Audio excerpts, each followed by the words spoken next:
shall I be? Oh, the noise. Oh, I've missed this. Ah, go on. I'll keep my camera on this time. For once. Unless it's blocking something important. And then I will turn it off. Look it, look it, look it, look it.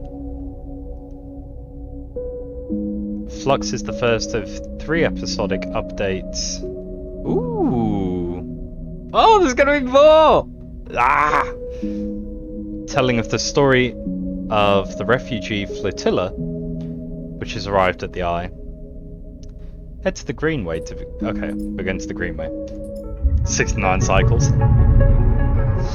Right.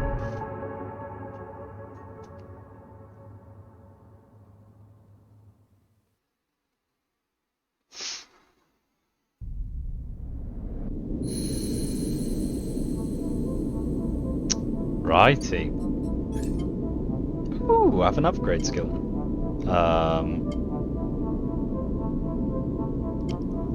All cryo actions discount. Oh, I need 2. Right. Probably not that, because I think that finishes the game.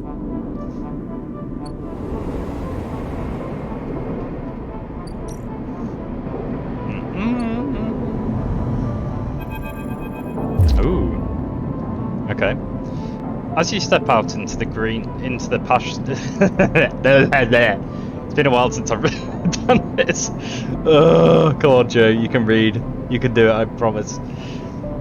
As you step into the passageway, someone barrels into you from behind, sending you stumbling down the corridor. You turn to see an unfamiliar spacer, laden with heavy gear.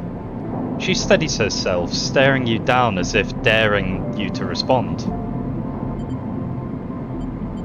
Excuse me? She squints at you, shaking her head, before setting off down the corridor.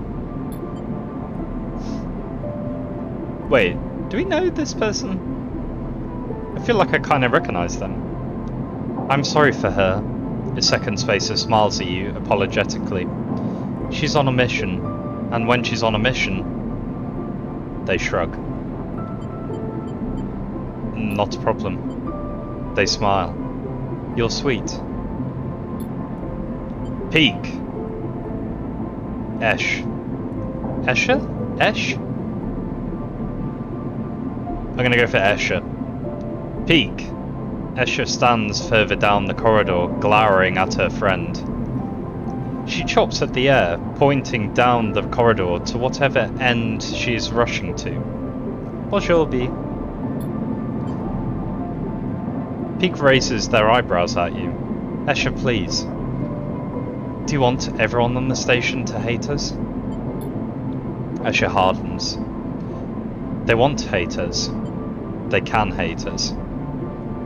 She drops her hip. I'm not exactly seeing much love as it is. We're lucky we got through before they set up the damn cordon. Wow, I knew I would find thick ladies on this stream immediately. Yeah. It's so odd that I'm always playing thick lady games. Oh dear. That's what I do in my... That's what I do in my free time, so... Cringe. Right. Cordon? Peek gestures in your direction. See, they don't even know what you're talking about. This station isn't Hawthorne. Not everyone has to follow some corporate protocol. Escher sighs. I'm not saying they are part of the administration. She jerks her head in your direction. But I'm saying we need to get these supplies to the Briar before someone starts asking questions. The Briar? That's our ship, Peek explains. Peek. Escher rolls her eyes. What are you doing? Peek ignores her. We are with the refugees. The ones Havenage have cordoned off from entering the station. Escher interrupts.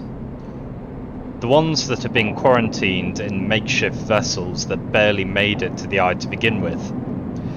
The The ones that your station administrators have called an existential risk.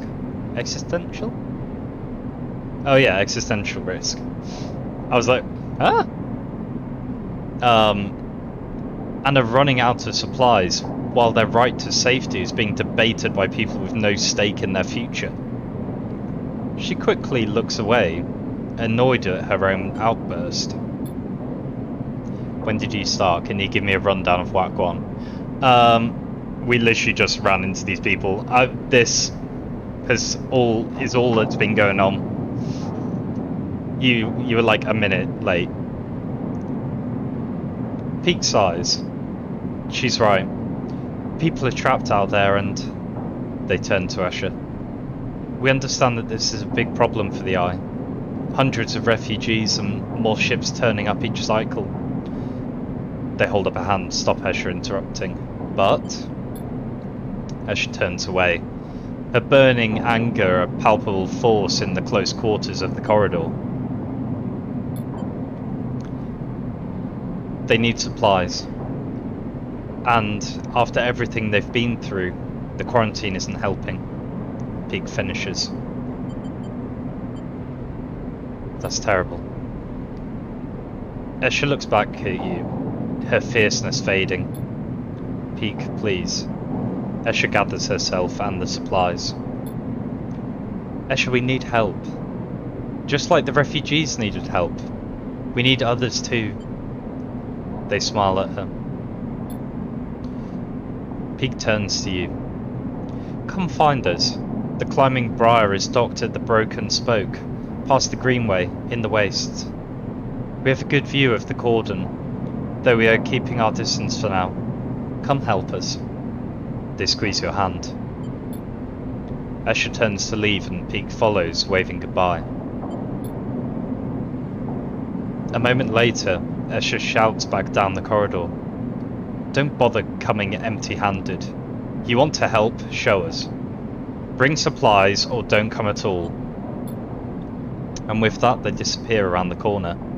Escher already picking up speed as Peak calls her to slow down. A refugee flotilla? Where are they coming from, and why now? Each time you think, you begin to understand this place, something changes. Okay. I bring supplies. You want supplies? I've got supplies. Ooh! Over here. Input gear all caps. Alright. Oh, I've got gear all caps. There you go. Yay!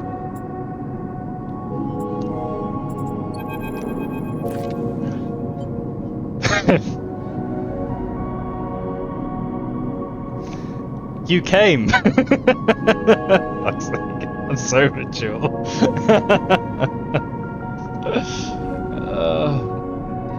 You came. Peak smiles as you walk into the climbing briar's cargo hold, behind a gloomy Escher. They brought mushrooms. Escher tosses the mushroom caps onto a crate, raising her eyebrows at Peak.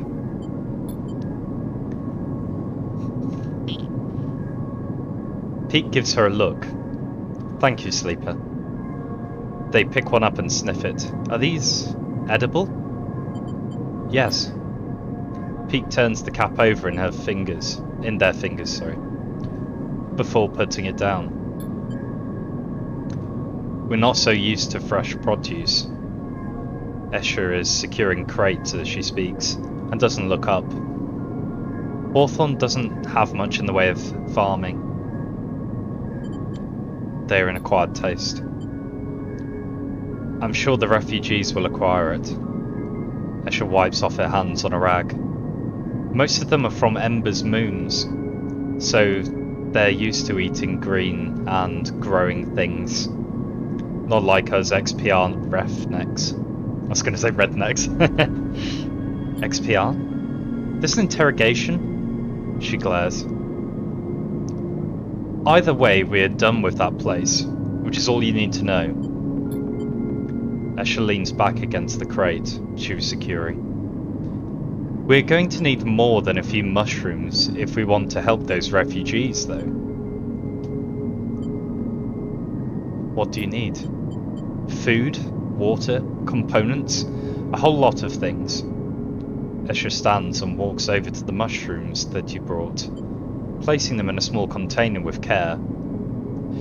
The problem isn't just getting supplies, it's getting them through to the ships. Can't you speak to Havanage? We aren't exactly welcome guests, Peak explains. If anyone figures out that we came in with the refugee ships, we'll be quarantined as well. Why is there a quarantine? Peak jumps in. The Eye has a closed-loop life support system, just like any orbital installation. Any unfamiliar illness or significantly increased strain on life support could cause a cascading collapse in its system. Escher scoffs. Are we making excuses for these bureaucrats now? We're being realistic, Escher. But these people aren't an increased strain, they're living people. Escher stares at you. Even calling them refugees is just a way of turning a lot of scared, desperate people into a single monolithic group. Escher slides the container full of mushrooms into one of the cargo hold's racks. Look, as much as I'd like to chat, we've still got a lot of space to fill in this hold. So if you're going to help...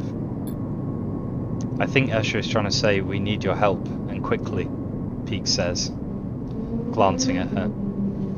The refugees behind the cordon, they won't be able to hold out indefinitely. We need to get supplies to them in the next 12 cycles or so. Escher steps forwards. Or Havanage will have to bear the responsibility for whatever happens next. What can I do? There's 3 things we still need to secure: water, food and scrap components for ship repairs. Escher gestures to the storage containers around the hold. Water. We can find a way to source.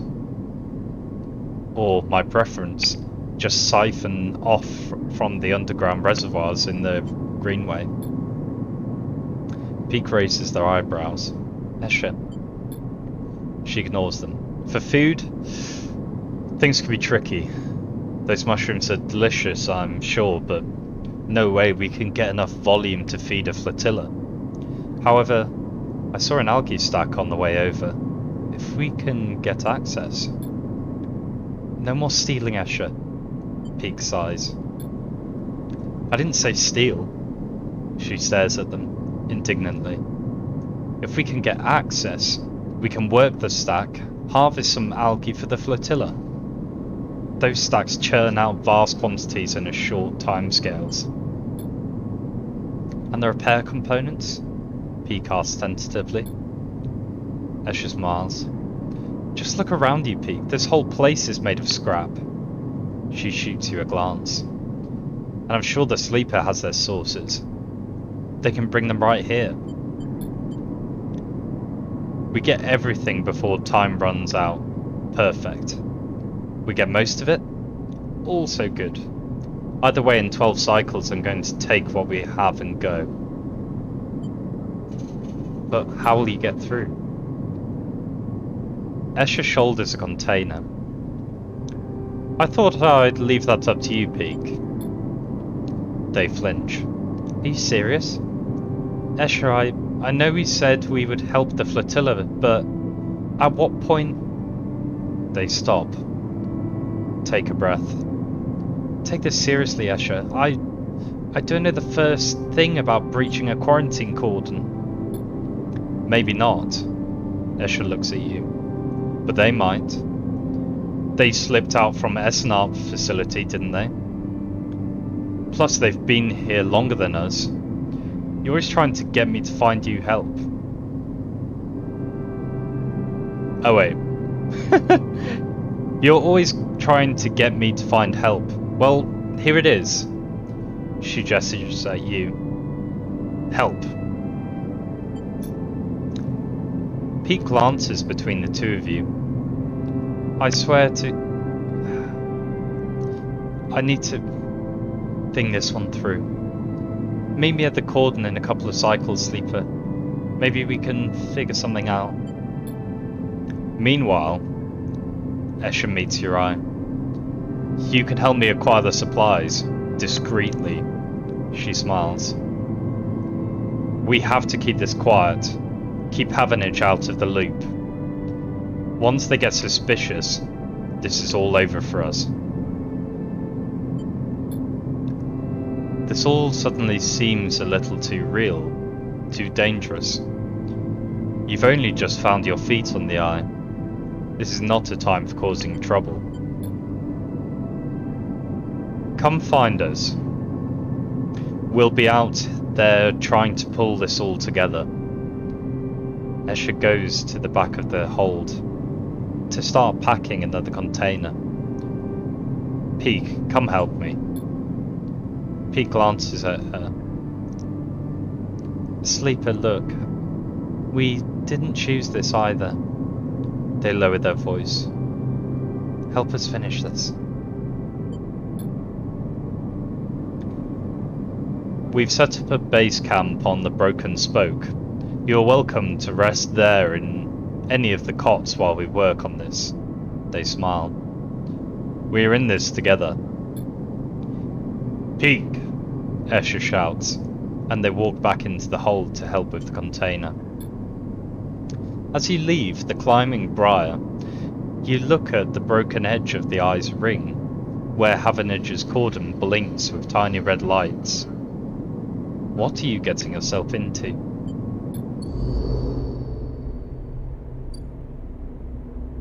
Okay. Well, what do you want from me? Scrap. I have very little scrap. Shit.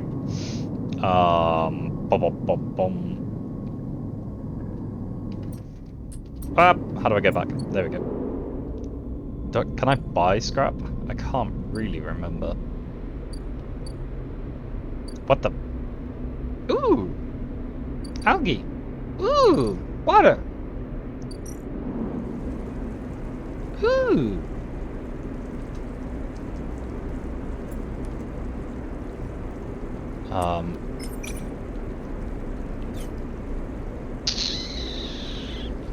I feel like this is not a good deal.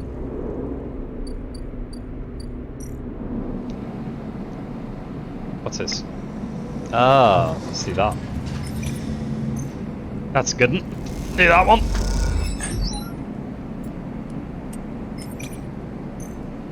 Hey, how are you?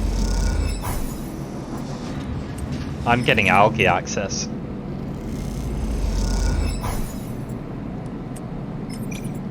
Where? Nice.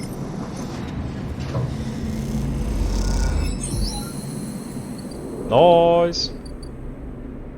We have the algae. Ooh.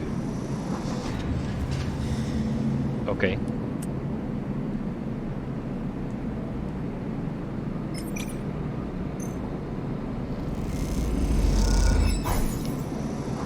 Why kinda be?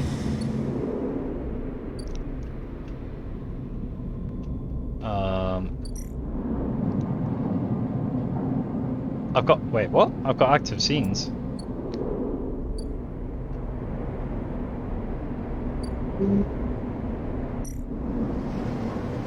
Is that? No, don't make me do this. I think I know what it is. I think they're gonna make me do the damn thing again. If I'm not wrong. I'm gonna have to skip through this because it's the I'm pretty certain it's the end of the game.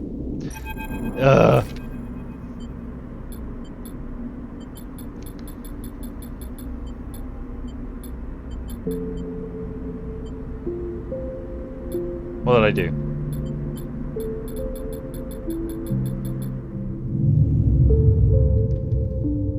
sorry for this. I have to do it to. I know the game is over. Right, let me.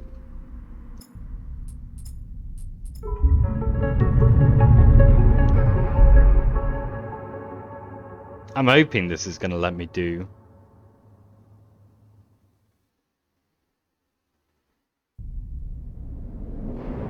It's gonna be very annoying if I can't.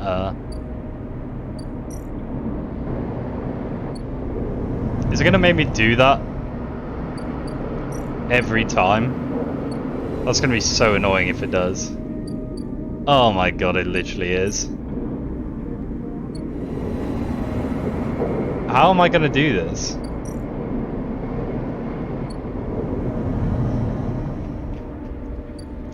Because I need to end this.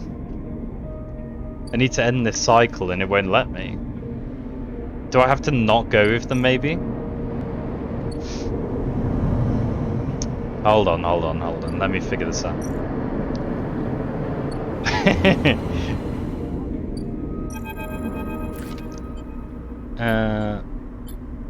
Alright. Don't speedrun too much. Just enough to wait. There we go. Reconsider. Stay on the eye. There we go. Boop, boop, boop. Nice. So what? No! Let me stay! This... Surely. Let me continue now. I've stayed. Please.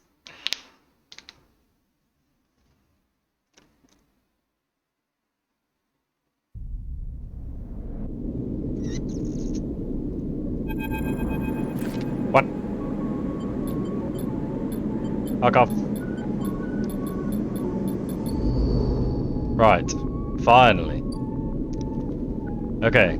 So I think we're all good now.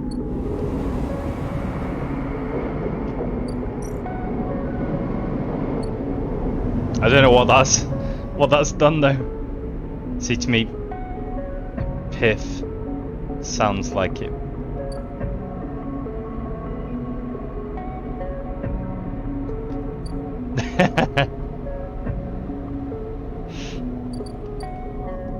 English slang is a mess.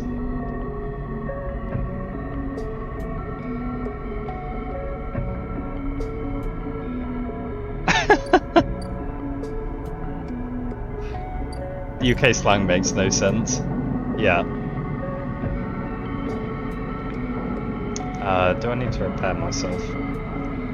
I do not. Good.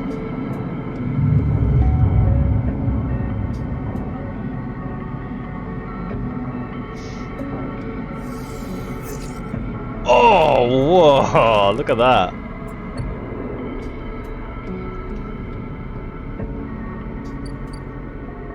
Okay. Right, so those are growing nicely, which is good.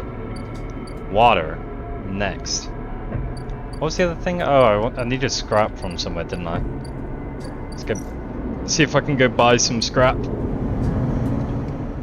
Have a bit of money. Oh, what am I doing? Not that. That looks like a scrap place. Nope. Where do I buy scrap? Scrap. Huh. No, that's a fabricator. Auto exchange? Nope.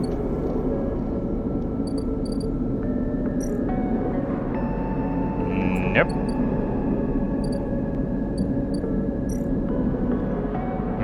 Also nope.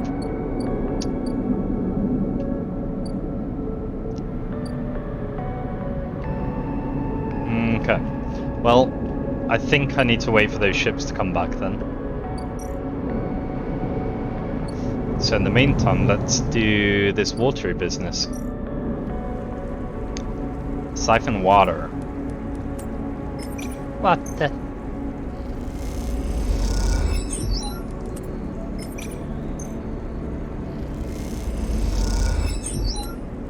Water.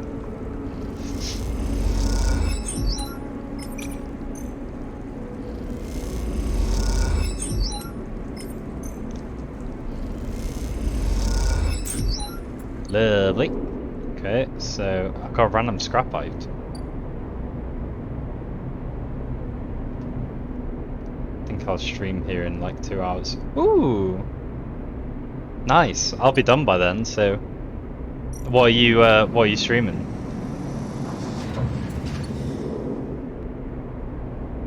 Oh, nice.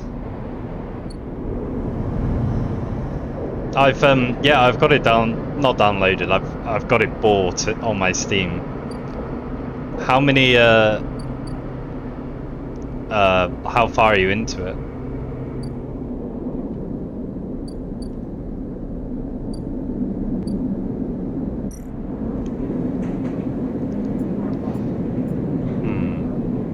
I thought I built it. Oh, I can cook them.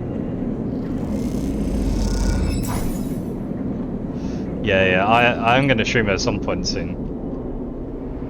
Probably after Tell Me Why, actually.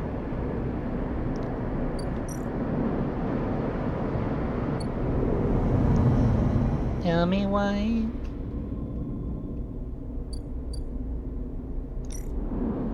Okay, let's sleep. We are asking the same question, yeah.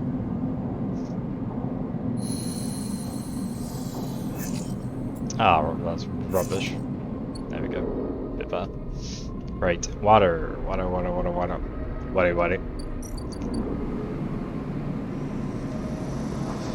Can I now harvest? Food?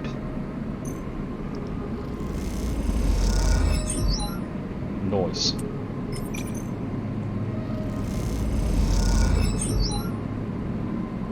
Aha.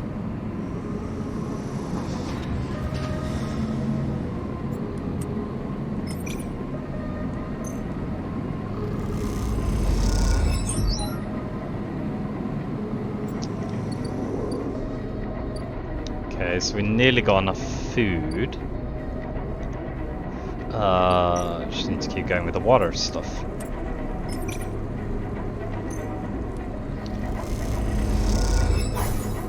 Oh, Havanage alert.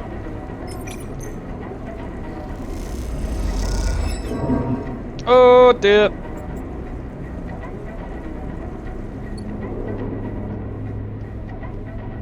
Not very far, I'm on my second character. I think I've met all of the main characters, and now I'm just meeting John for the second time. Interesting. Yeah, I'm excited to play it. It should be very good.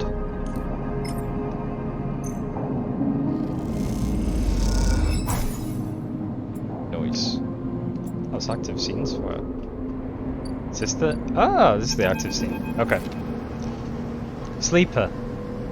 Peak catches your attention from the shadowy corner they were leaning against. Any trouble getting here? This place is huge. It certainly is. Havanage have been busy. Come, take a look at this. They beckon you over to a nearby window, which looks across the ruined ring to the blinking red lights of the Havanage cordon. The cordon's temporary structures, a net of metal struts, meant to detect and dissuade any ships from entering or leaving the flotilla. Jut out and... wait. That sentence was way too long. Right.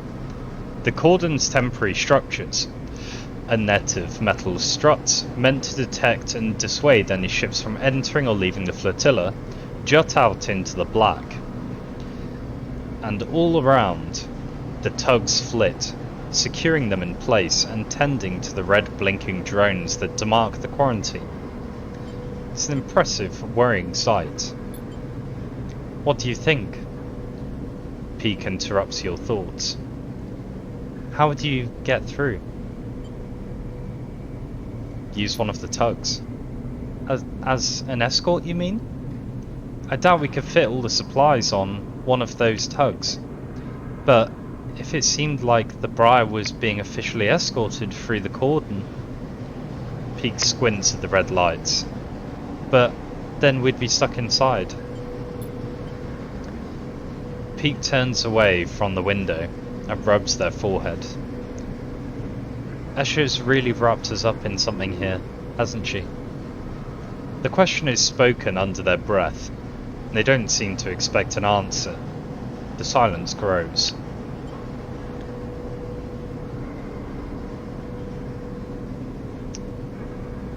Why are you helping the flotilla? Peak looks up. You don't think it's a worthy cause? They pause. We ran into them when we escorted Hawthorne, when we escaped Hawthorne. Escher insisted we investigate their distress signal. I'm not saying we shouldn't have. Peak stares out the window at the distant blinking lights of the arrived ships. It's just... Peak brushes back their hair. Forget it. Let's focus on the plan. They flash you an easy smile. It doesn't matter why. We're the ones who are going to help them. The way I see it, there are 3 parts to making it through the cordon. They gesture out of the window at the strange structure. Deception, distraction, and speed. We'll need all of them for a clean passage through. Deception means tricking the cordon security into thinking that we're meant to be there. Maybe a tug escort would work. Anything that makes the Briar look official. Distraction, meanwhile, will be all about diverting attention so that no one looks too hard at what the Briar is doing. If we can create a gap in the cordon's scanning and deterrent systems, that should keep them busy. Finally, speed will mean making sure the Briar is ready to roll. Perhaps we can do a little work on the ship to get her ready. Escher surely wouldn't mind. They lean back from the window. How does that sound? Risky. Well, they smile. Yes, there's always going to be risk. That's how this works. You've got to be on board with that. Peak looks down at their slate. 10 cycles left. They glance out of the window at the cordon nervously. 10 cycles to gather the supplies and to prep this plan. It's tight. Very tight. Peak looks at you. If this goes wrong, Peak sighs. Just get out, okay? They squeeze your shoulder. I'll follow Escher anywhere, but you don't need to get dragged down with us. It won't come to that. Peak brightens up a little. Of course, but keep it in mind. Let's get to it. Peak stretches. I'll tell Escher about the improvements to the Briar and the rest. Let's explore the cordon as best we can and look for openings. Peak smiles. I've no idea what guardian angel sent you to a sleeper. Peak smiles. But I'm very glad they did. Peak smiles a lot.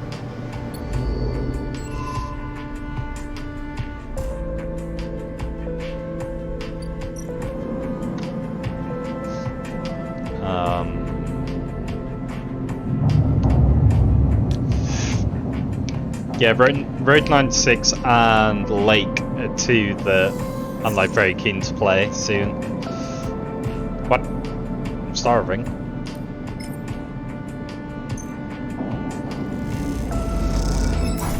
Why do I have no food? Rats. Okay. Oh, thank you. Do they actually sound like different people, or do they just sound like my voice? My voice in different tones.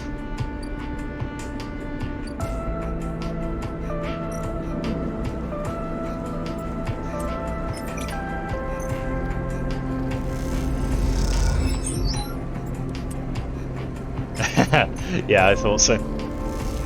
It's fine. I'm not purposely trying to like put on much of a voice. I just wanted it to sound a little bit different, so it's easier to distinguish when different people are speaking. As long as I'm doing that, then it's fine.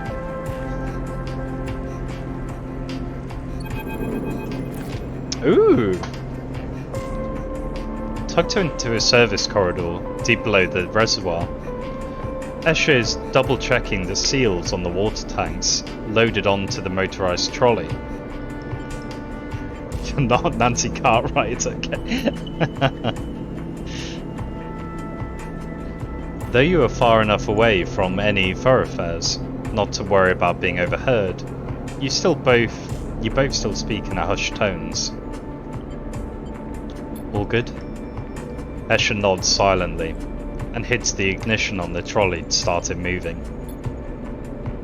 You take the other side of the trolley and walk it up the wide surface corridor, with its flickering lights and Solheim detritus. You doubt it gets used by Havanage. At least, that's the hope. You glance across at Escher's face. I still can't read though, that's the problem. You glance across at Escher, her face a mask of determination as she guides the trolley along. Maybe some conversation will make this journey go a little easier. How did you meet Peak? Escher pauses, a little surprised by your question. She glances back down the tunnel, but in this deserted passage she can hardly keep up the pretense of silence. We grew up together, she answers, quickly, and turns back to the trolley. But she can tell you're expecting her to add more. She seems to gather herself for an answer, not wanting to ignore you, but instead trying to get her answer straight in her head. Our outpost, Hawthorne. It's not an easy place to grow up. The administrators keep a tight hold on everything. She rolls her eyes. Even though they are trapped in the same decaying installation as everyone else. Peak, she pauses. Peak found it harder than most. She pauses again, judging her words. I stepped in to help them out. Silence descends again, but you can feel the wheel turning in Escher's mind as the creaking wheels of the trolley take you along the corridor. Peak isn't the most practical of people. They used to be, well, they needed someone to teach them to look after themselves, stand up for themselves. That was me. She smiles. After that, I couldn't get rid of them. Escher stops talking, but you see her eyes have lit up, and you imagine she's recalling some moment or other from her and Peak's past. You both reach a wide bulkhead doorway, and have to stop to shimmy the trolley over the edge. When you are done, Escher turns to you. I'm good from here. Head back. And with that, she's gone, moving off into the dark tunnel ahead. You watch her go and then turn back around and walk the distance back to the staircase you entered from, the tunnel humming around you as you do. As you walk, you try to piece together Escher's past, but all you have are glimpses of a person she once was. She seems to prefer it that way.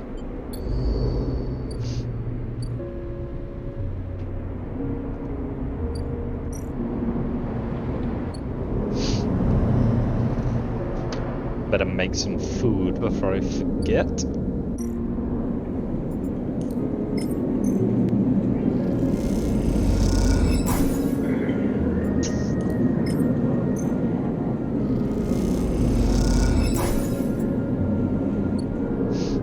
Okay. Can I need scrap.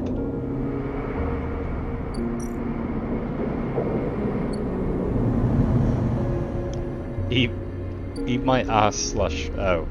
Brilliant.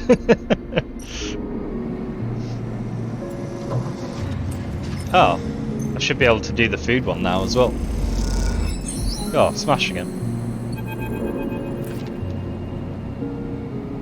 You were leaning against the metal crates you just loaded up with algae, packed and dried into bright green pucks. Escher hops onto one beside you, flexing her aching back. I hope the refugees like algae. Escher squints at you, as if you just interrupted her train of thought. It's a look you've become familiar with. It doesn't matter either way. This is what we've got. She sighs, rubbing the back of her neck. In these past cycles, working the algae stacks with Escher, you've had little insight into her mind. She rarely seems happy to start a conversation, but is always eager to end one. Despite this, you feel like something has grown between you.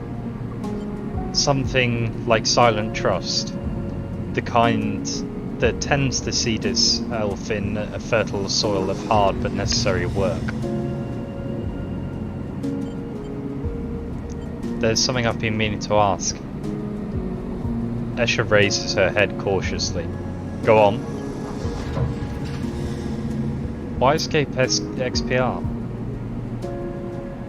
Escher pauses, her protective instinct fighting with the trust you've built. You can see her begin to shrug the question off. Then she stops, rethinks, sighs. What you need to understand, Sleeper, is that Erlin's Eye wasn't the only place where the Solheim collapse happened. Sure, Hawthorne, where we grew up, was an XPR installation, but that didn't screen it from Solheim going under. Actually, Solheim was the only reason XPR were ever here. Ivy. She pauses, hesitant to get into the whole story, but wanting to offer something. She flinches, correcting herself.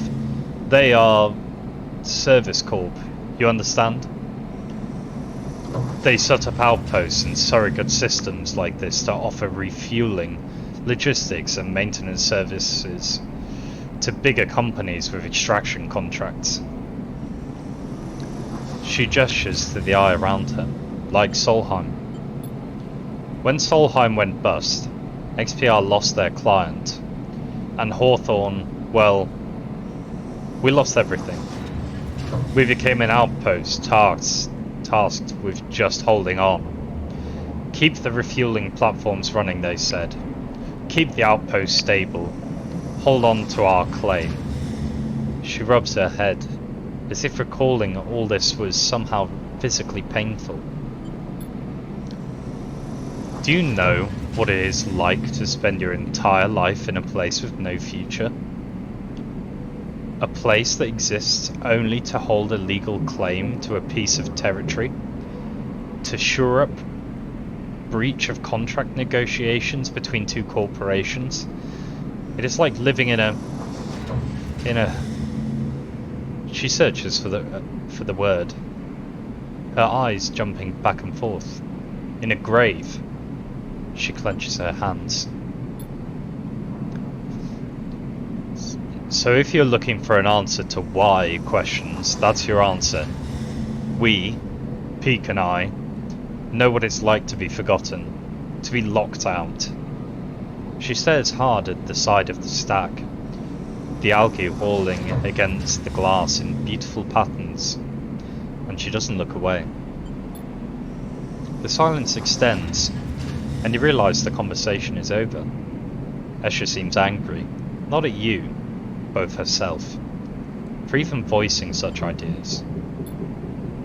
After a while, you stand and start to load the crates, onto the powered cargo trolley, the Escher will run back to the Briar.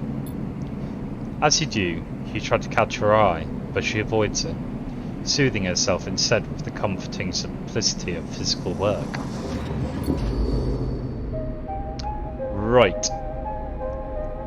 So, food done. Is this the...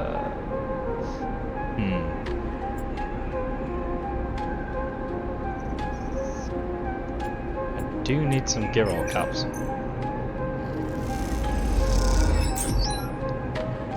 Nice! Mushrooms. Okay. Let's sleep. Yeah, literally.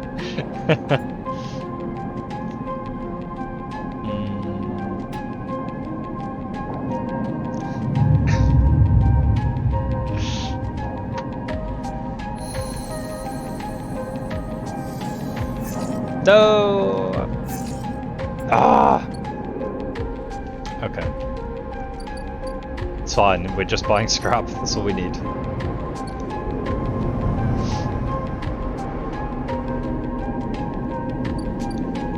Hey, finally.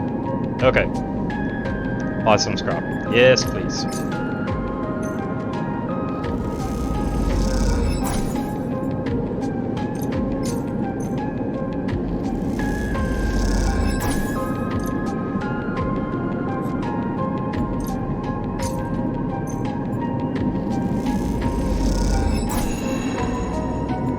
Why did I get a shipment fragment? That's not what I wanted.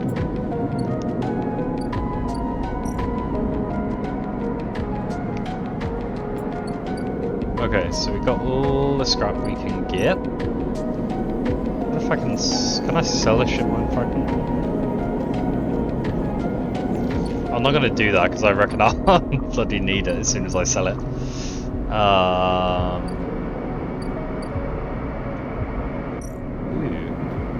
Could this person buy shipment coal? Okay, we'll not do that. We're not doing that. Okay.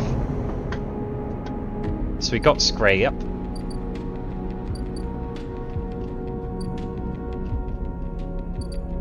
Do they need the scrap? Aha! Scrap. Oh. I need 8 scrap. Shit, that's a lot of scrap. Oh no.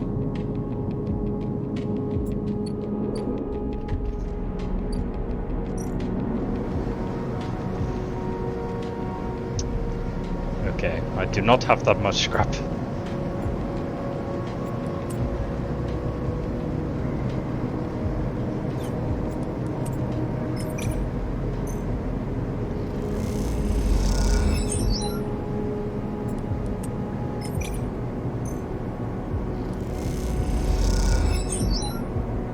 Ooh, I actually got energy, that's good.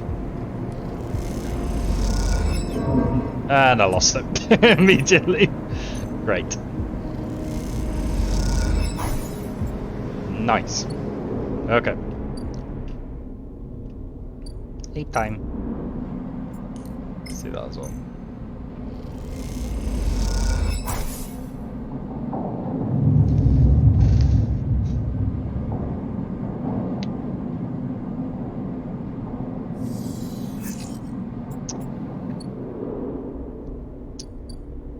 I think. I can go scavenging for scrap. There it is. Knew it.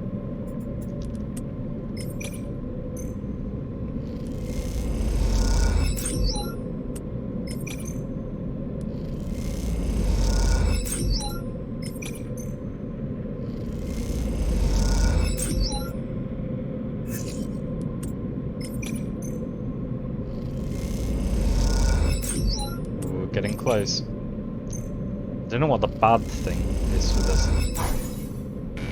Ah! Okay. I've become super hungry. That is an issue.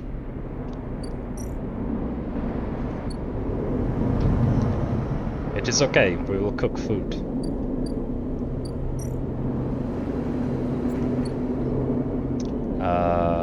Bomb.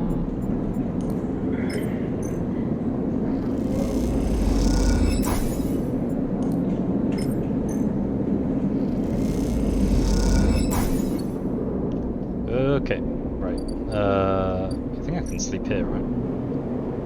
Yes.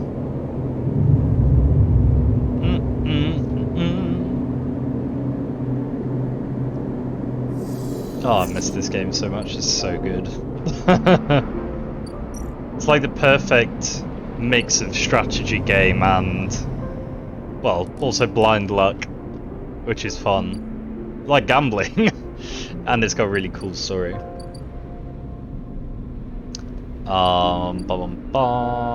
So, can gather more scrap. That'll be useful. Maybe I'll do that one. Okay, so I have all the scrap I need now, which is good.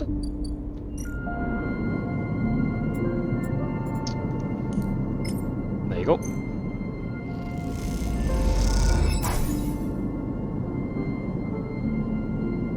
Wait. Oh, I did do it. Okay. You look over the pile of scrap components lying in the briar. You look around. The bay is empty. Escher and Peak are either elsewhere on the station, or on the bridge a couple levels above. You begin sorting through the pile, separating out useful components and boxing them by use. You don't recognise everything you find, but before long you get into a rhythm of sorting. As you do, your mind starts to drift, your attention being drawn into the dark corners of the bay. The briar is in surprisingly good condition, considering that Hawthorne and XPR must have been operating it for decades by now. The marks of care are everywhere, from the delicate patch jobs, polished to meld into the original finish, or the carefully bound wiring running through the custom trunking. Escher loves this ship, that much is clear. Something catches your eye in one of the dark corners. A matte black stack of crates you hadn't spotted before. They are sleek and compact, tucked away behind some of the bigger, more worn containers. Investigate. You put the components away and go over to the sleek crates. You run your hand across their textured surface, but there is little hint of what lies inside in the opaque metallic casing. Then you see it, a yellow symbol, embossed on the far side of the crate. A universal sigil used by spaces, corporations and manufacturers alike. It's one you've seen throughout your time as a sleeper. Its meaning all too familiar. Explosive contents. You hear a hiss, and Escher comes up through the bay locks. She barely registers your presence, nodding at you as she passes. Sleeper? She busies herself with some task at the back of the bay.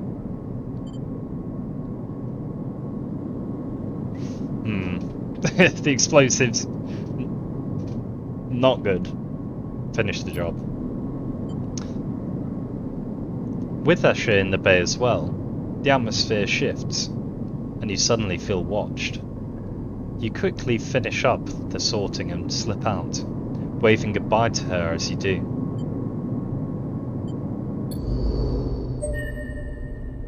Ooh. Nice.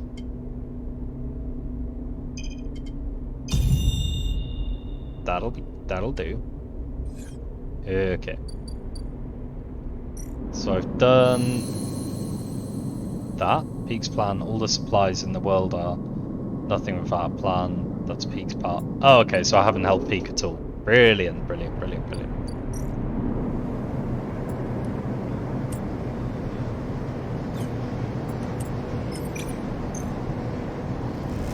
But as soon as this is done... Aha! Oh, rats. Three things I need to do. Brilliant. Okay. Convince the crew. I can do that. very convincing. Nice.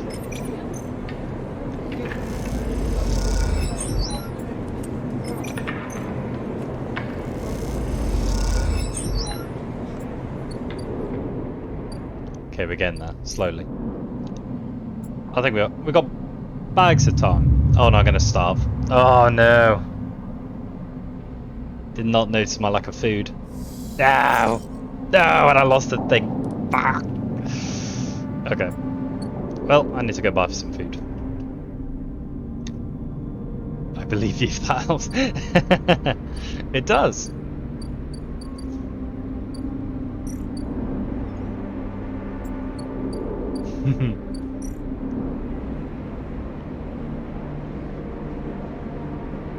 Sunbathe.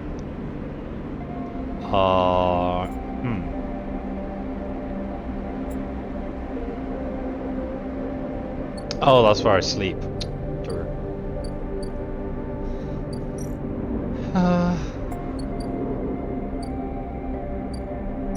Is it here where I can get food?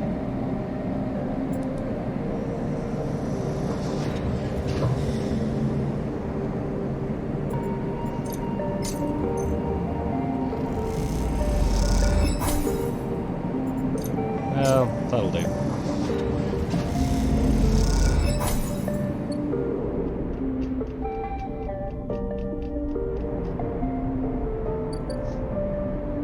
Okay.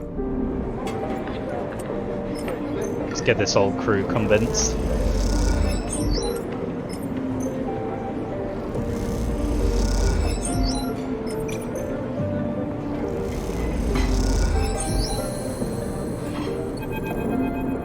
Boys, you meet Peak leaning in a corner of the canteen, in their typically unassuming way.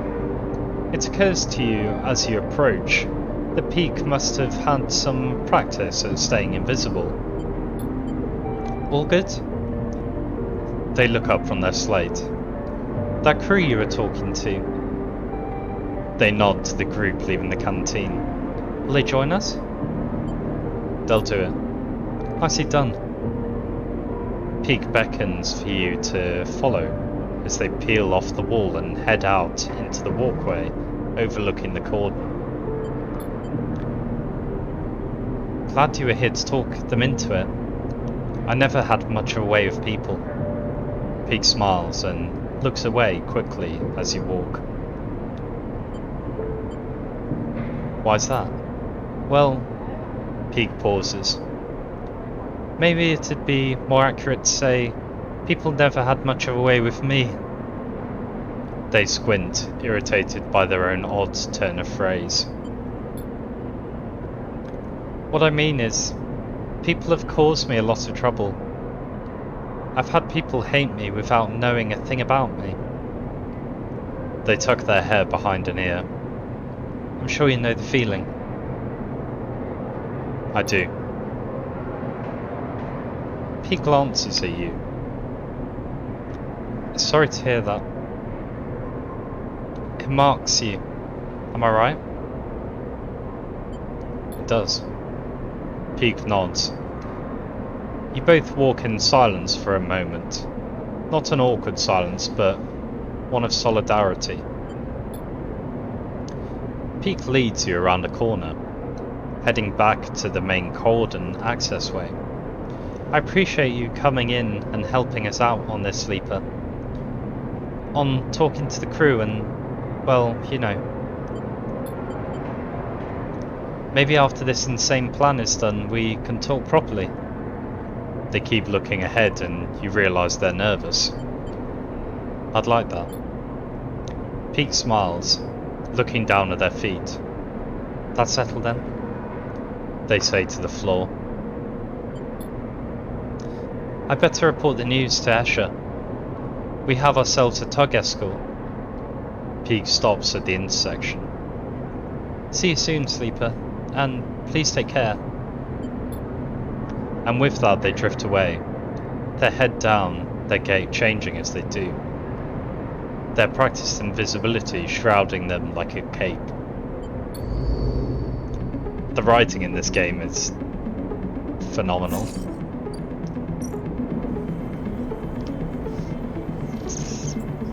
Okay, let's sabotage some things. Oh no, suspicion. Okay. Can I heal myself? I can.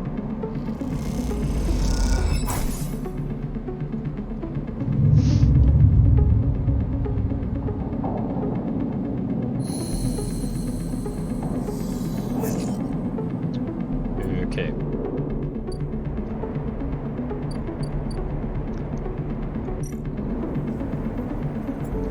Let's do this.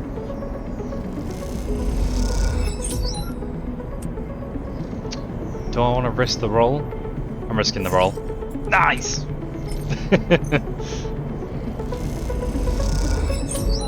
Oh, at least give me a double, man.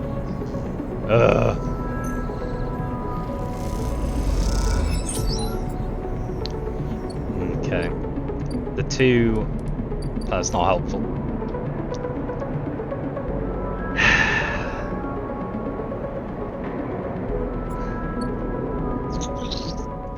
I think I'm gonna have to go and do something else with these.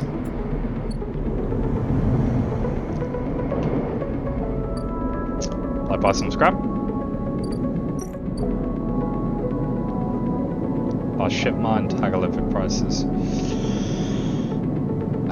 Do I want a ship mine fragment?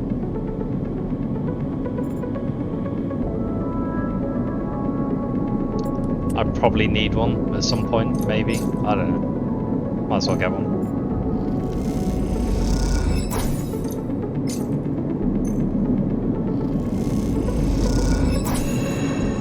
Whilst they're here. I can't buy any of these. What about this? Is that it's a dangerous stars. Don't want to do that. Can I just work a... Is there a safe thing to do? That'll do. Let's see that. He says it's safe and loses so much energy. God damn it!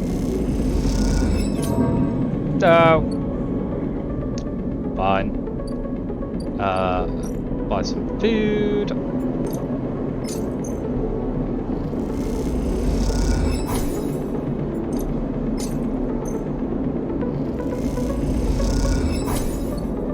Okay. Let's go back.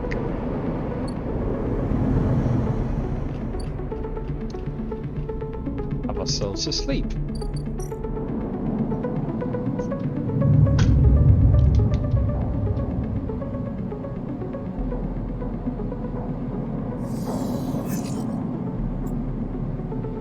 Okay.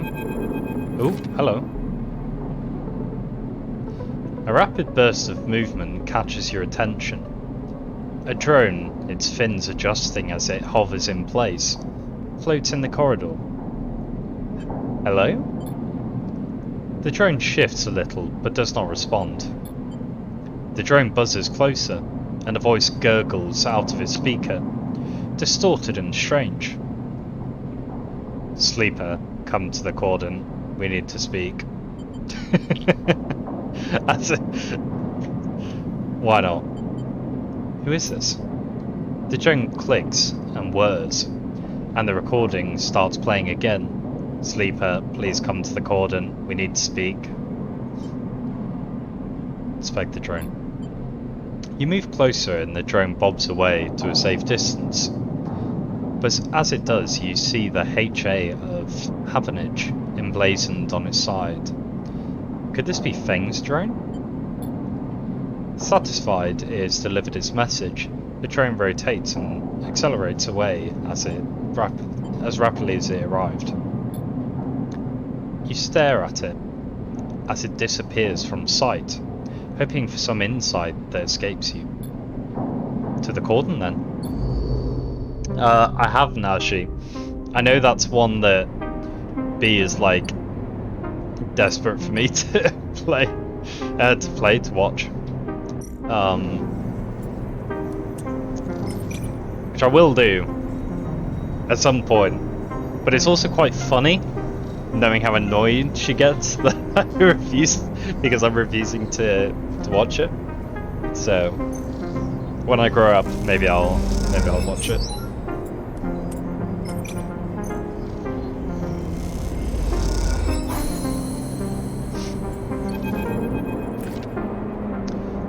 Peak is waiting for you when you slip out of the operations center, nervously poking at their small slate. Sleeper. Oh, they hiss. Sleeper. They hiss. I followed what you were doing on the network. Incredible work. How do you do that? I'm not really sure. Peak smiles. Well, it seems pretty incredible to me. Almost worth being... They stop themselves. Sorry, I didn't mean... Don't worry about it. Peak nods. Sorry. You and Peak quietly slip into the main corridor, main walkway, and work your way back to the public areas of the cordon. Havenich has had to quickly respond to the flotilla's arrival, and that means a lot of contractors and spacers walking through these corridors. You blend in easily enough. I haven't really met Sleeper before. Peak begins. As you might have guessed. They smile nervously. Hawthorne is an XPR service outpost, and since the collapse no one came for refueling or repairs anymore, so my generation has never met anyone outside the company. We heard about sleepers. They nod in your direction. From the data packets that come through from XPR every once in a while. They usually contain news along with corporate propaganda, but the reports were light on the details. SNARP have kept the sleeper program pretty quiet anyway, and I think XPR are only interested in telling their employees about it because it made living in our company town look like a good life in comparison to being a piece of company property. They freeze. Sorry. Again, I don't mean... They look down. I'm not sure how to talk about this stuff. Neither do I. Pete smiles. Glad I'm not alone. I'll shut up about it now. You walk on a little further, the walkway becoming busier. Both relax a little more and go with the flow of people. I just want to say, I think I understand. They begin again. Clearly this has been on their mind. I understand the need to escape, to get free of it all. They laugh at themselves. The structures, the systems, the company horizons in a company town. They stare ahead. The small places, small corridors, small people. They look away. The slow death it brings. That's it. They turn to you. I get why you signed up to be a sleeper, and why you escaped from that too. Nod.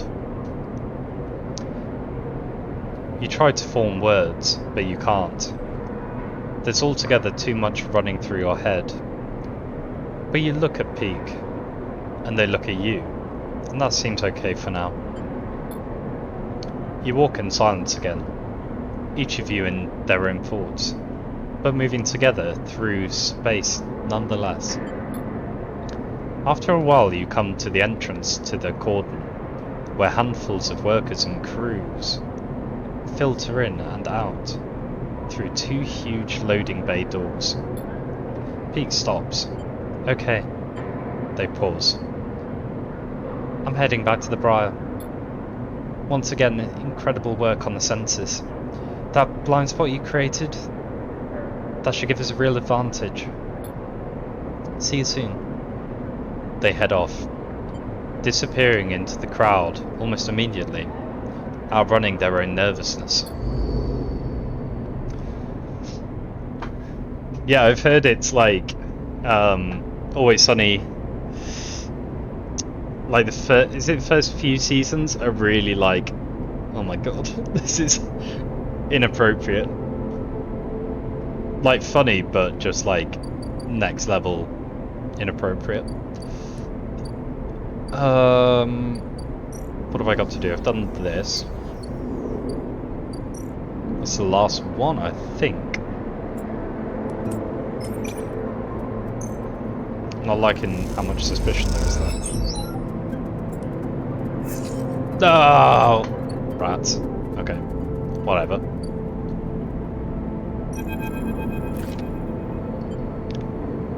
As you enter the passage that leads through the cordon, a flash of movement catches your eye.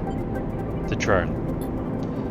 It stops to make sure you've seen it, and then flits into a side passage, leading to a set of narrow stairs. You climb up through a dark shaft, and the drone stopping at each landing to check you are following.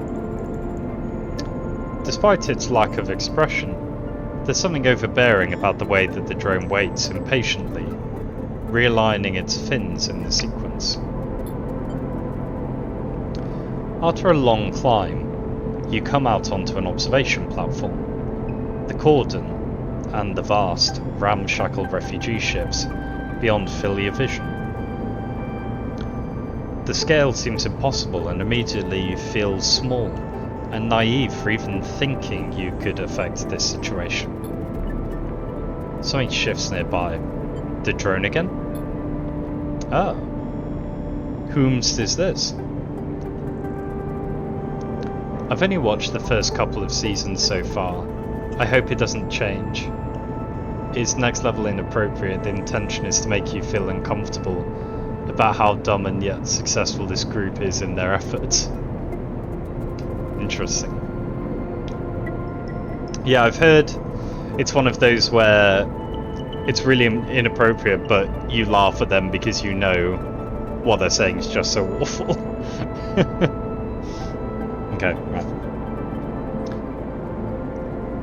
A woman is stood at the window, at the edge of your vision. You aren't surprised you didn't notice her.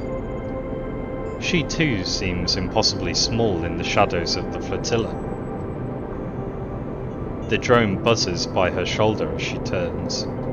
And she turns.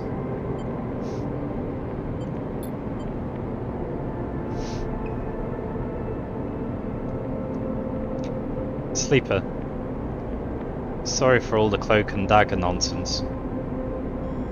She nods at the drone.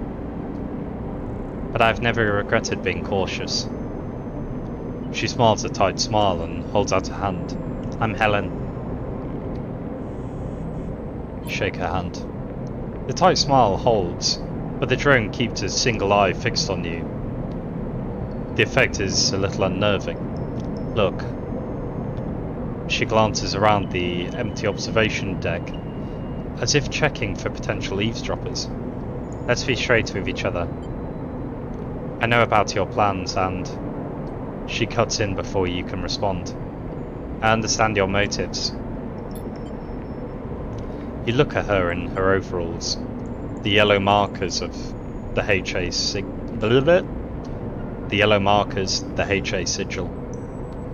You've been on the isle long enough to recognise a Havenage member when you see them.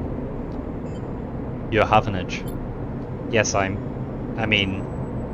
expect that is obvious. A tight smile again. I hope you won't hold that against me.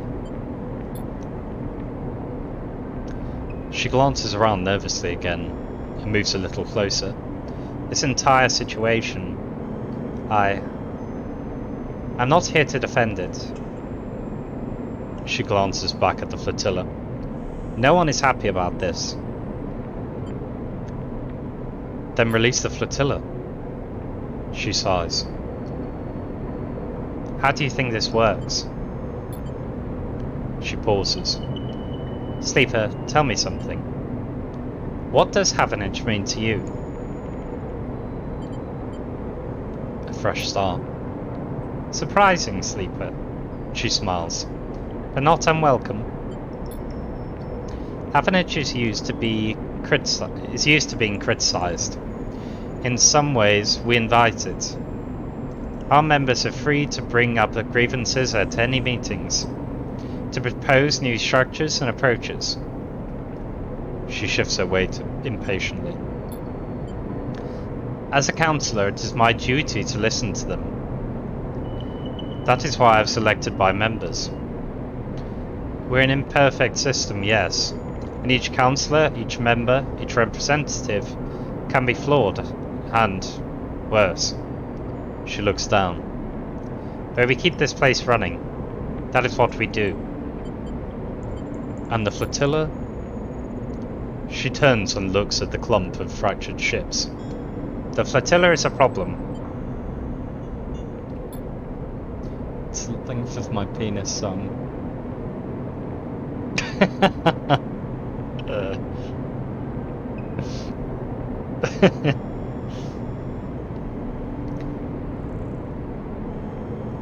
Can the Eye take in thousands of refugees safely? I don't know. This place is a ruin, Sleeper. What do you think the Council discusses? The price of Girol? We make plans to keep this place spinning, to keep life support working, to ensure... Helen's slate chirps, and a grim look passes across her face as she sees the notification. She looks tired, the screen light casting her rigid expression in a pale glow. Sleeper, I didn't bring you here to explain how Havanage works. I came to talk about your plan to cross the cordon, breach the quarantine and supply the flotilla. She looks at you directly. Stay silent. I know you think you are helping the flotilla, but you cannot do this. Right now, halfway along the ring, one of a countless series of debates are being held.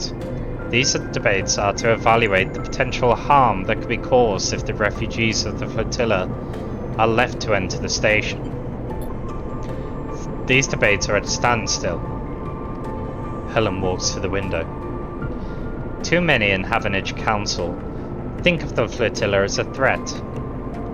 After recent events, a hardline group has emerged. Protective. Selfish. They seek only to benefit the members. In their minds, the flotilla is a danger to life on the Eye. If you are caught crossing the cordon and breaching the quarantine, it will only strengthen the hardline councillor's case. Criminals who stole a ship from XPR, undermining security of a station. She shakes her head. It's exactly what they want. So what? She looks at you coldly. So what? Sleeper, I'm starting to worry if you know anything about what you're doing here. She sighs deeply. And those ex-XPR spacers you're running with? Sleeper, do you know anything about them? More than I know about you. She looks at you pleadingly. Let's change that, Sleeper. Why do you think the refugee flotilla came here now? Something is happening in the system. Something is pushing people out of the colonies and outposts that have survived since Solheim collapse. We need to be ready for whatever is coming. Ready to protect the Eye. I know the Eye means something to you. I know there's a reason you are still here. Help me protect it. Helen fixes you with a strong look. Persuade those spacers that this is the wrong move.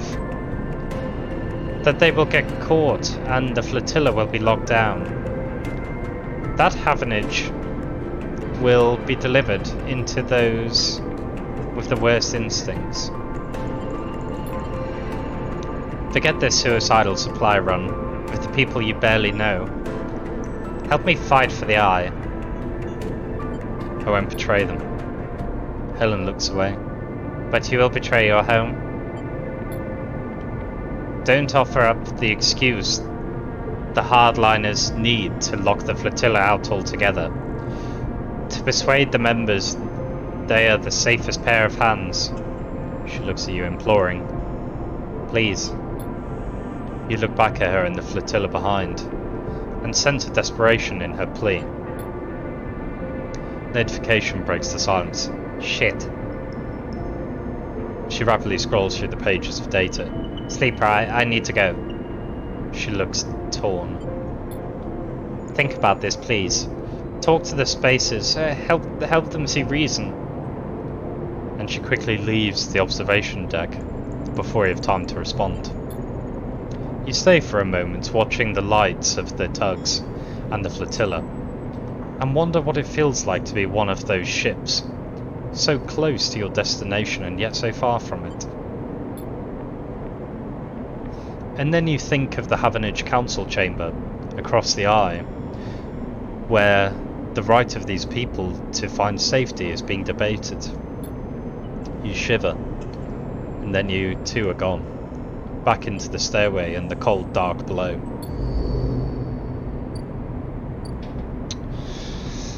Well.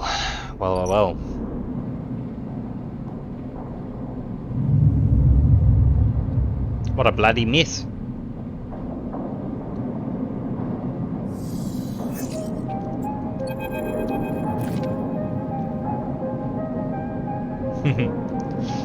Yeah. Sleeper. Peak is waiting for you when you leave, but they look different.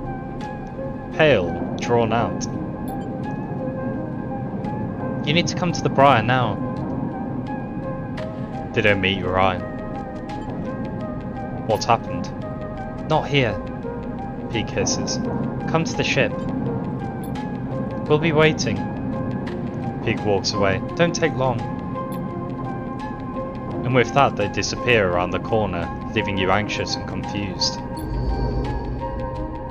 Okay. Can I? Oh, I literally just have to do... Rats! As you walk into the Climbing Briar's cavernous bay, now filled with crates and containers, Escher is waiting for you. In front of her, sliced open with its insides scattered across the top of a heavy-duty crate, is an object you recognise. Helen's drone. You freeze. Come in, quick. Peak nudges you into the bay, looking behind you before sealing the entryway. You have to start being careful. You move closer to the container, your eyes on the drone splayed out in pieces. Some parts of it hooked up to a slate that Peak picks up and begins tapping away at. Escher looks up from the dissection. We caught it buzzing around nearby, heading for the ship. She leans over and taps the HA sigil on one of the removed pieces of plating. It's a Havanage spy. We think we got it before it sent data back, but we can't be sure. Peak looks at you nervously. Escher cuts in. Have you noticed anyone watching? Any drones like this? Anyone following you up from the Briar? To the Briar?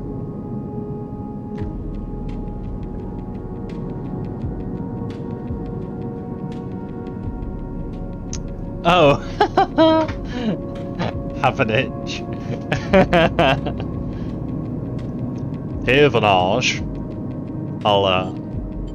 I'll try and say it a little bit differently. Hold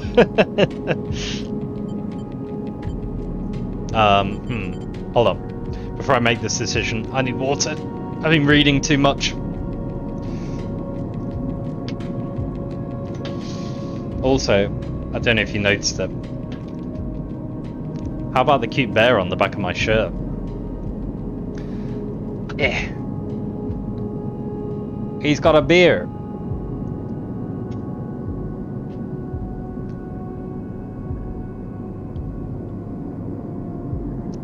Is it a bear? Or is it a panda? I think that's a panda. They're types of bears.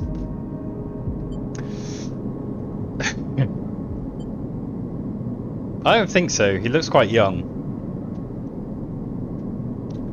Yeah, that definitely looks like, Peppa Pig age. What have I done? I'm allowing underage drinking. On my shirt, no less. Right. What am I gonna do? Do I dub in? Ah, fuck the spy. Right. I've seen this train. Escher frowns. Following you? Yes. Then it must have been tracking us for a few cycles. Pete cuts in. Why didn't you say anything earlier? I met Sona. Escher pauses for a while, Pete looking between the two of you. Explain, Sleeper, Escher says quietly. Tell them about meeting Helen.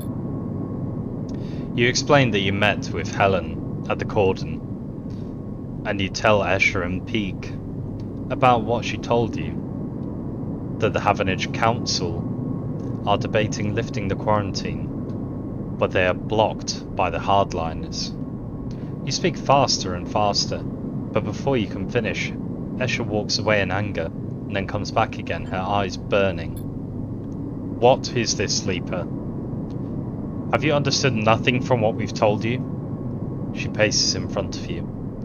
Havanage are not your friends, they're administrators, which means they are interested in only in their own power, their survival, their own causes. They divide people as easily as sorting livestock. The greater good of their work demands it. The wider projects of the station, the colony, the nation. Her eyes are wide as she speaks, her anger barely contained. I didn't have a choice. Pete cuts in. Listen to them, please. Escher, they are with us. Pete glances between the two of you. What was the Sleeper supposed to do? They were ambushed by this Helen. I only listened. Let me tell you something, Sleeper, Escher says, her rage hardening into pain. When people become administrators, they give up something. Some part of being human, being an equal among others, goes away. They start talking about the greater good, the systems, the ways in which their hands are tied or their processes compromised. My mother was the administrator of Hawthorne, and I have seen what it did to her. That noble, higher calling, it is toxic. People should never have the chance to decide the fate of others, and those that do so at the cost of their humanity. Pete tries to cut in, but Escher holds up a hand. Don't start, Pete. Don't ask me to be reasonable or calm down. Thousands of people are desperate out there. Being reasonable will only prolong their suffering. You're right. Escher doesn't move for a moment. Then she lifts her hand to rub her temples. She goes to say something, then stops. She walks back into the bay and starts checking the straps on the crates. I'll make the run. She yanks on the strap. No more distractions. Sleeper. Peak looks torn. You have to understand, this is personal for Escher. I know. Peak looks away, then at Escher. I don't know, Sleeper. I just don't know what to do. You glance around the bay of Briar, the walls seeming closer every second. This whole thing is closing in on you. And the question is, where do you want to be when it all collapses? You look at Peak. And what do you think, Sleeper? Peak rubs their forehead. Do we do this thing or not? Yes. Peak nods. Okay then. They squeeze your shoulder. Onward. They slip away to help Escher, leaving you alone to replay the conversation in your head. A certain kind of grim determination settling in the room. Last chance to prepare.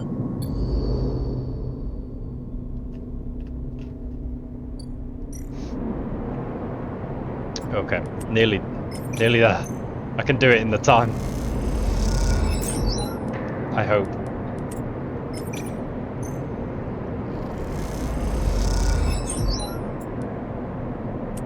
Oh, yes, thank God.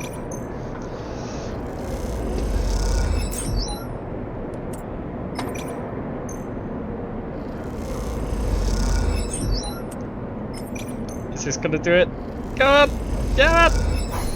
Oh, thank God. I think I've done it. Pete grins as you pile the iron thruster sets onto the motorized trolleys in a derelict loading bay. I borrowed this from Escher. I barely know how it works. They seem giddy at the idea of stealing the ship parts from Havenage. I thought you worked for XPR. I did, but not as a repair tech. They help you heave the thruster into position. My speciality was computer systems. I mostly worked on keeping the protocols that ran the refueling platforms from totally decaying due to lack of use. There's a load of platforms in orbit of the moon that Hawthorne is on, and Cinder itself. Escher and I ended up having to head out to them regularly to work on them. Sounds like hard work. Are you kidding? Peak smiles. That was the best job at Hawthorne. You get assigned a ship, you get to leave the colony for a bit. So much better than outpost maintenance or canteen work. The only reason we got assigned it was that Escher's mother is the administrator of Hawthorne, and Escher managed to get my name on the list too. Peak looks for the trolley's ignition. Escher's always saving me. They find the switch and hit it, and the trolley starts whining. Peak looks at the thrusters. Escher will install these. The Briar is her baby, really.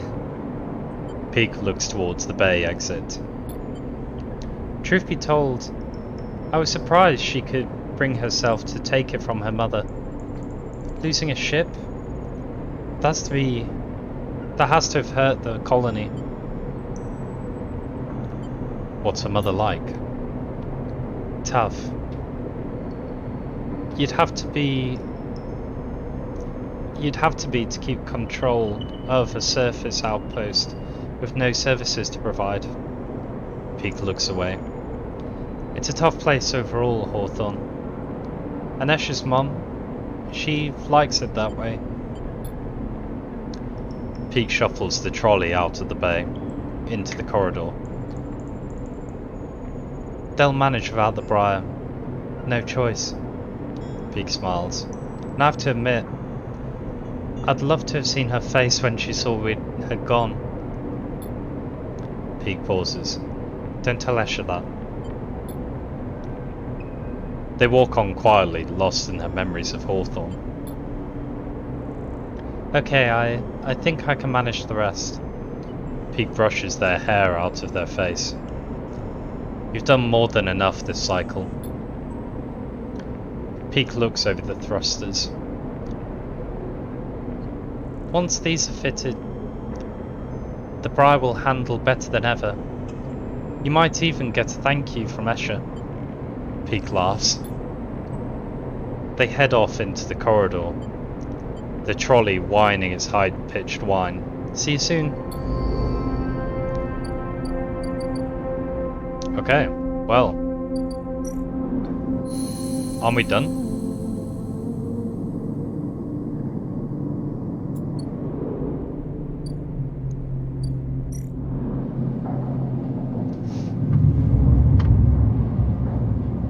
I think we're about to get like attacked by someone.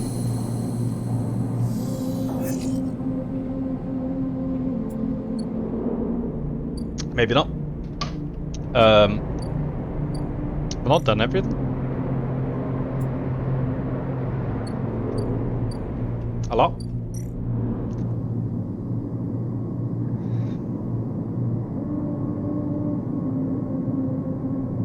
Oh, okay. So I just need to wait for that cycle to be done. So I can go do some stuff in the meantime. Make some money.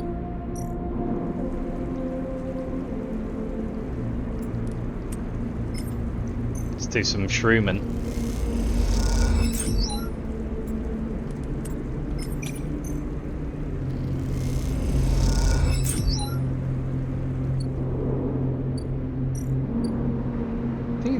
Is the aviary where we plant those? Mushroom grows. Or is it there? Where do I put the spores?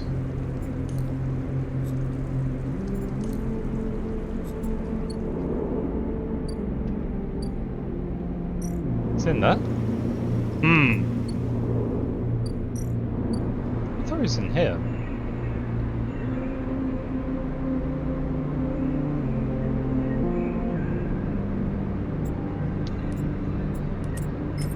Maybe I'm wrong. I could have sworn I needed... Oh, it's probably because I haven't used up all these things. Gotcha. It's already the 7th today.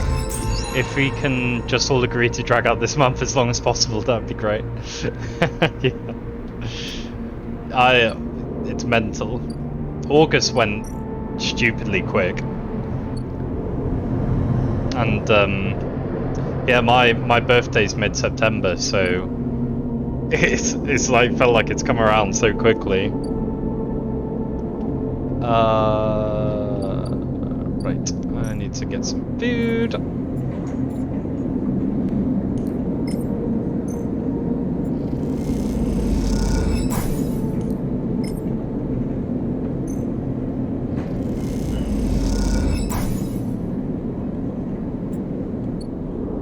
Okay, and then I think I buy stabilizer here?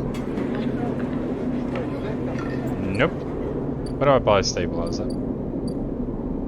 Who can buy me stabilizer? Please?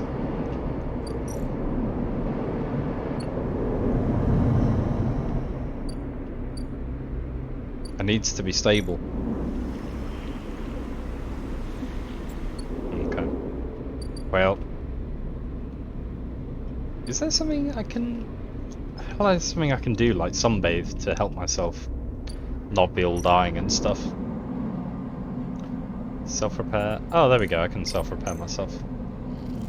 Even if we just want to say that's your birthday date for like a full week, let's do that. Yeah. Yeah, well, next week then, next week is my birthday week. Is it next week?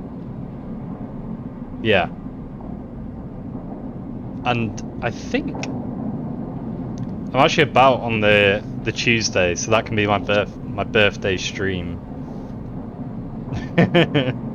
Even though my birthday's Wednesday actually. So, but I'm busy. Can he stream that day? Sadly.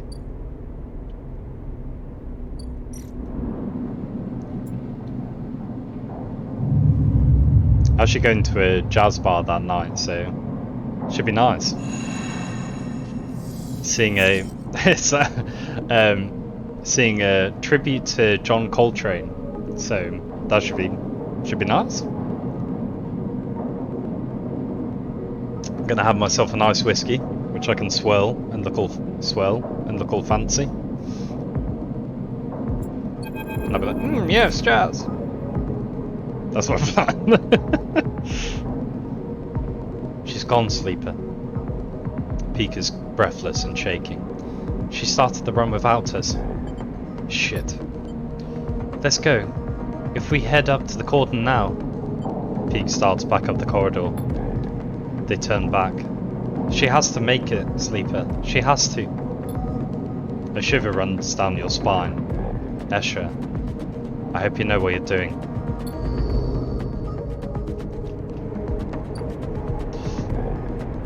Yeah, so like we'll have a full week. There's, yeah, 14th to 9, and then the following Thursday can be the 15th. Oh, yeah. Yeah, that sounds like a plan.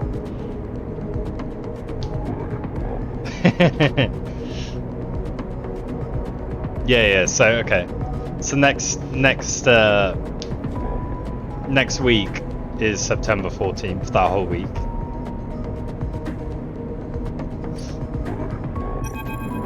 We'll keep it like that. That sounds good.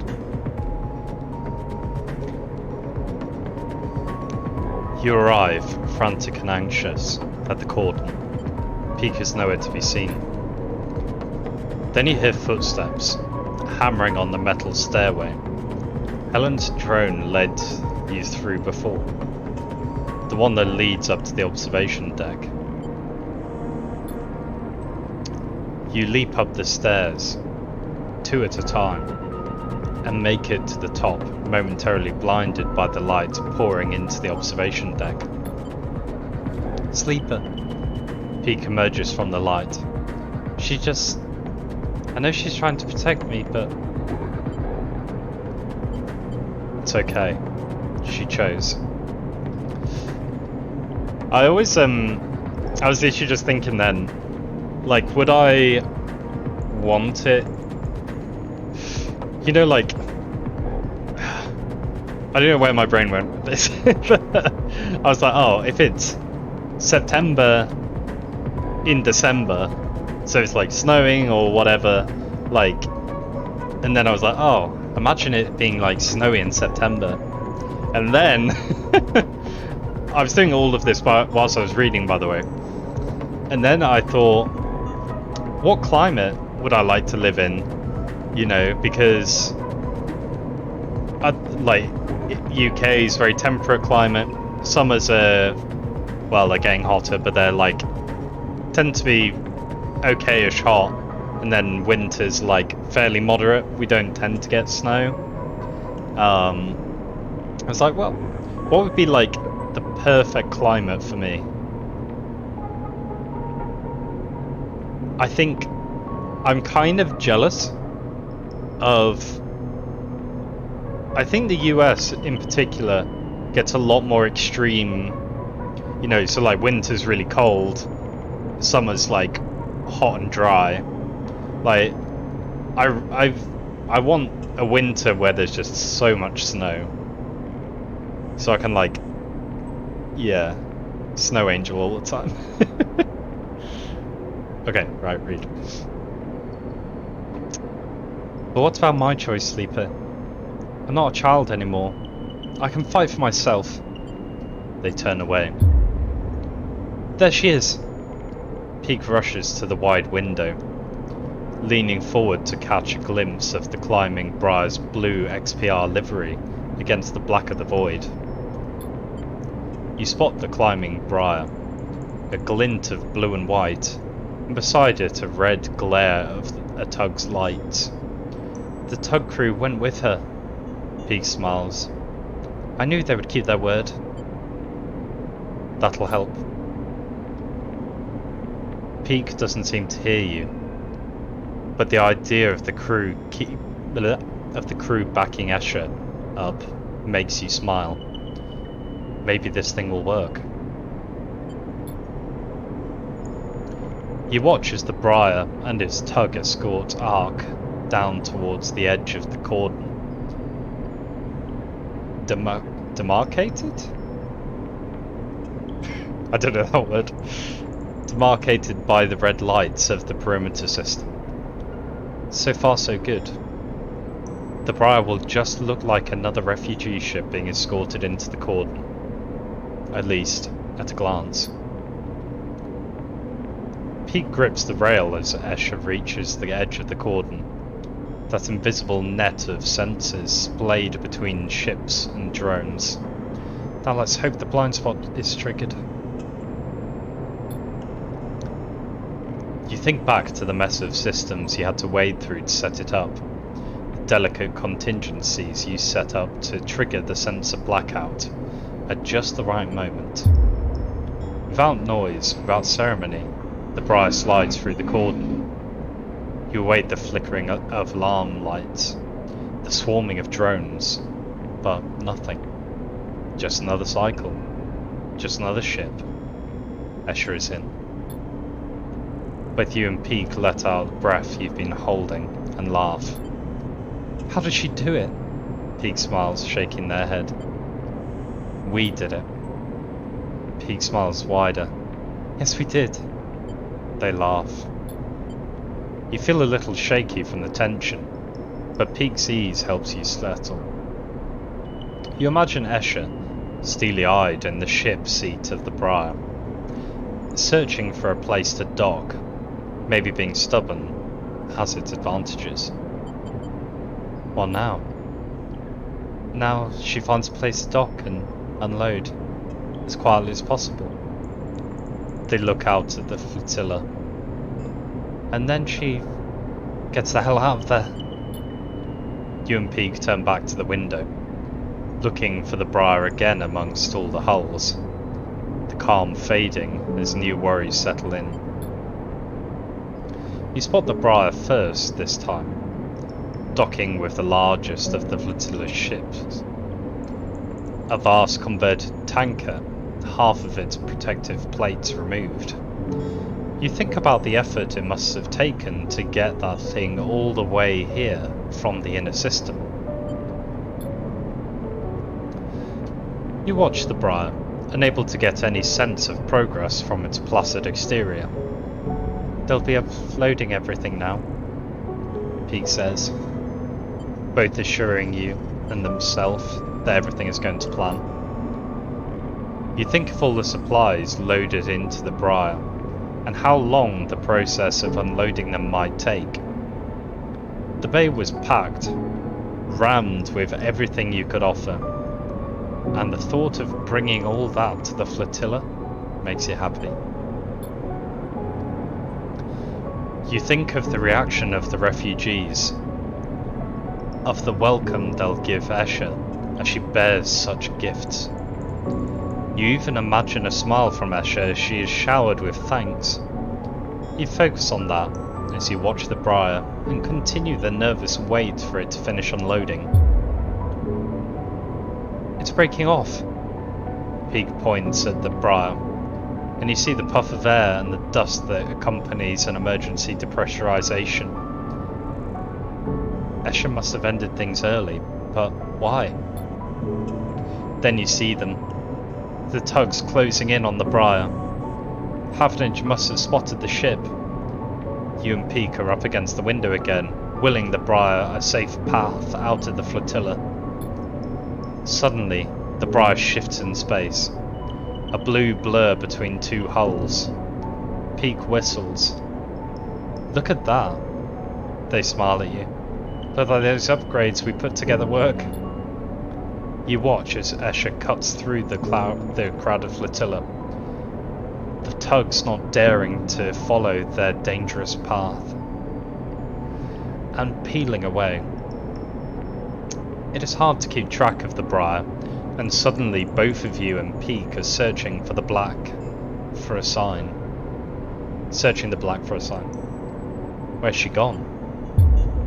Then all of a sudden she's out, blue against the black, pulling away from the cordon on a wide arc back towards the station. Clean run. Peak cheers and smiles at you. We did it! She's out! They beam uncontrollably at you, the tension released. You find yourself smiling too, smiling at these two beautiful idiots and their beautiful ship. Then Peak is hugging you, squeezing you with all the nervous energy that had been building. Thank you, Sleeper. We did this together. They step back, still smiling. We did something. Come on. They rush out to the observation deck. Let's meet her.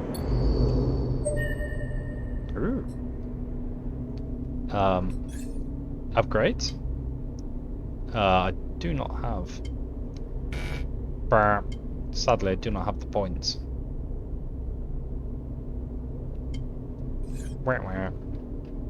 Next update. You and Peak rush into the Briar, finding yourselves in the now empty bay. The change is a reminder of what you achieved, and looking around, you feel all the more satisfied. A hiss sounds at the far end of the bay and Escher enters, looking exhausted. Peak runs up to embrace her, but she sits down on the bay floor before they reach her. You did it. They sit beside her. Escher, you were incredible. She smiles a small smile at this, laying her hand on Peak's shoulder. You suddenly feel like you're intruding, seeing the two of them like this, quiet and content. Sleeper, Peak calls out, come on over. You cross the bay and sit beside them, on the hard metal floor. Escher, Peak asks, did you give the flotilla our chairs? They both burst out laughing at the ridiculousness of it all, at the exhaustion and the worry and everything else. You laugh too. It's impossible not to. And after a while, you all come to a stop. Peak wiping their eyes and Escher shaking her head. You would have loved to see it, Sleeper, Escher says quietly. The welcome I got. They came to greet the ship once I docked, to offload the supplies. I told them I was coming, of course, as soon as I got inside the cordon. But there were so many. Children, families. They were smiling at me, shaking my hand. So was... Oh, Sol was there too, Peak. And he's just as gruff as he sounds over the comms. They took it all, crate after crate, until the ship was emptied out. Escher looks away. But there were so many. And even with everything we managed to bring, they needed more. They made me promise I would try to come back. Escher, Peak shakes her head. You know we can't do that twice. Escher stands up. What are we supposed to do? Wait for them to lift the quarantine? She's angry again, the familiar tension rising in her voice. Pete tries to pull her back down. Sit, Escher. Rest. You've done enough for today. Don't, Peak. I know my limits. Escher hardens. Okay. Well, seeing as they didn't catch you, perhaps they will lift it. They know the flotilla poses no danger now, and if they can account for the extra load on the life support... Escher walks away towards a ladder that leads up into the upper part of the ship. I need to rest, Peak. She holds up her hand. Sleeper. Then she limps up the ladder, step by painful step. I'm afraid if you're expecting a change in Escher's demeanour... Peak smiles at you. It's okay. Let her rest. Peak nods. I think I need some rest too. They put a hand on your shoulder and get up from the floor. We couldn't have done this without you, Sleeper. And I know those on the flotilla would thank you too. Go rest. Peak limps up the ladder too, leaving you alone on the metal floor of the bay. Your thoughts drift to all those people on the flotilla, sleeping and sitting on metal floors like this. Children and families playing in cargo bays and repurposed fuel tanks. You know their story isn't over yet, and you look forward to meeting them. The quarantine will lift. You feel more sure of this fact every moment, even though you aren't sure why. You lie back on the metal and stare at the ceiling. What was it Feng told you Erlin said. The eye opens for us all. Maybe the old guy was right. A home for the lost. You like the idea of that. Maybe in time, you can help make that a reality. But something is bothering you. A sliver of a thought, like a splinter you can't extract. Why are thousands of refugees coming here now? People don't abandon their homes for nothing. What wave is rushing through the system? And when will it reach the eye? You shudder on the cold metal floor and get up. Something is coming. You can feel it. This isn't over.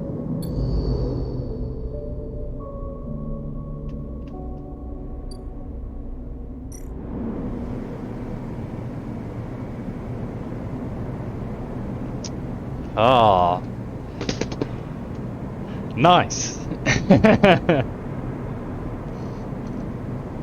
The episodic story of the flotilla will continue in episode Refuge, coming October 2022. Hee. Right, well.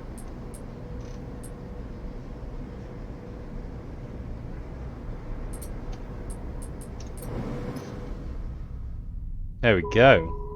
Oh, that game's so good. Love it.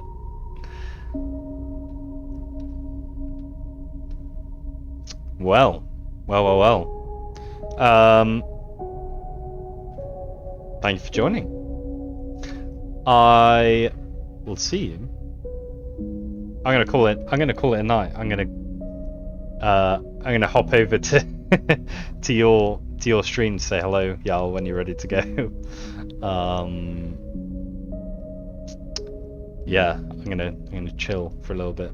Get some water in me after all that reading.